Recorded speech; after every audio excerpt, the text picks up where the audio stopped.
Hey guys, it's Lizette from Crochet Designs, and I'm going to show you how to do row 13 of the tree trunk for the Twigalina pattern. You should have the base of the stump done already at this point, and it should be about 4.5 inches in diameter.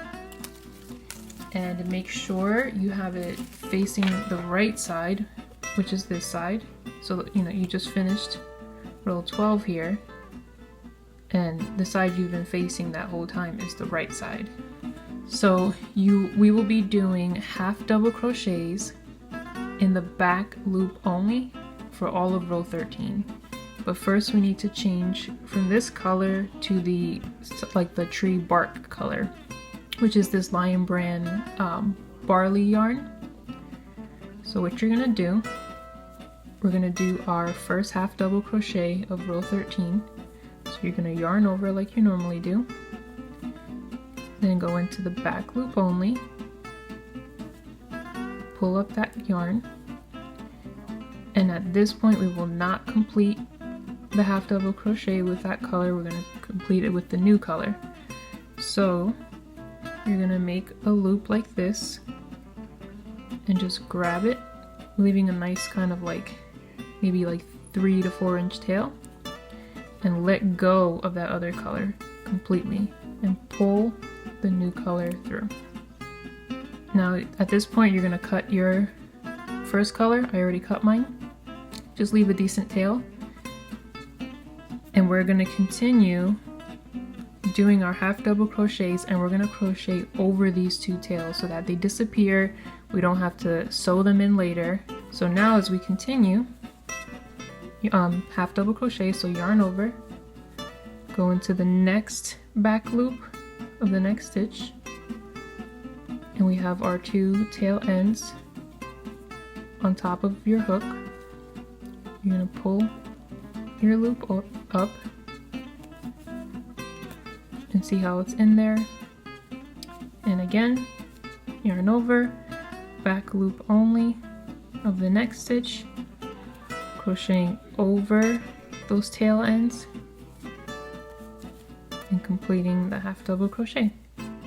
This is what it'll look like when you crochet to the far enough to cover those two tails, so they're completely gone.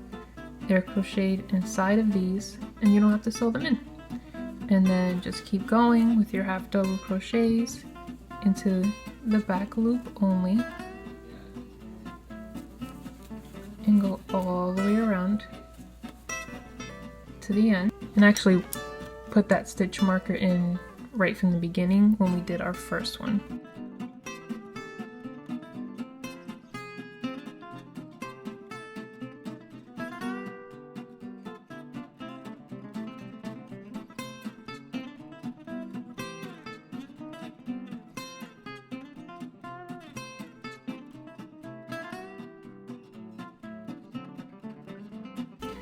Okay, after doing the 71 stitches all the way across in the back loop only, you should start to notice that it kind of created like a little ledge, a little bend for it to start curving up so that it's nice and flat on the bottom, and then all of the bark is going to go up like this.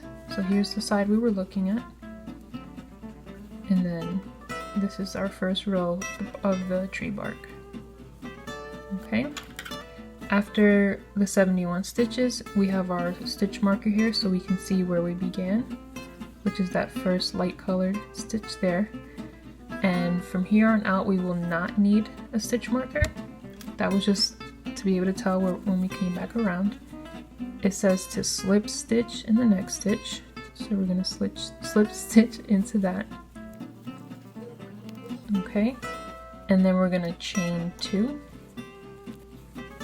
because from here on out we will be doing joined rounds, which is where we begin each round with a chain. Thank you for purchasing my pattern, and if you have any questions you can post them in the comments below, or you can email me as well. The email is also in the pattern. Okay, thanks for watching, and subscribe for more videos. Are you not entertained? Are you not entertained? Is this not why you are here?